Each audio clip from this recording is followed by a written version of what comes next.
ఏర్రా పనోళ్ళు తీసుకొస్తానన్నావుగా ఏరే ఇది వస్తున్నారు. ఏదో పని ఉందన్నారుగా.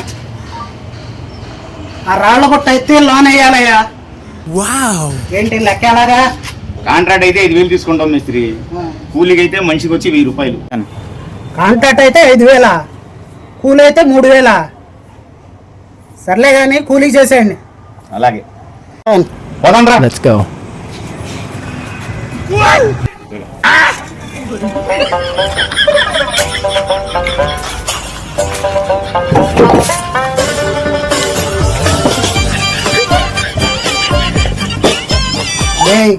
కూలికి అయితే వీళ్ళు 4-5 రోజులు చేసేటట్టు ఉన్నారు. అలా కాదులే కానీ కాంట్రాక్ట్ ఇచ్చేద్దాం. ఏదో ఒకటి వేసిరేట్రా. ఏంటి కూలి వద్దులే కానీ కాంట్రాక్ట్ చేసేయండి. ఏమండి అయిపోయిందండి.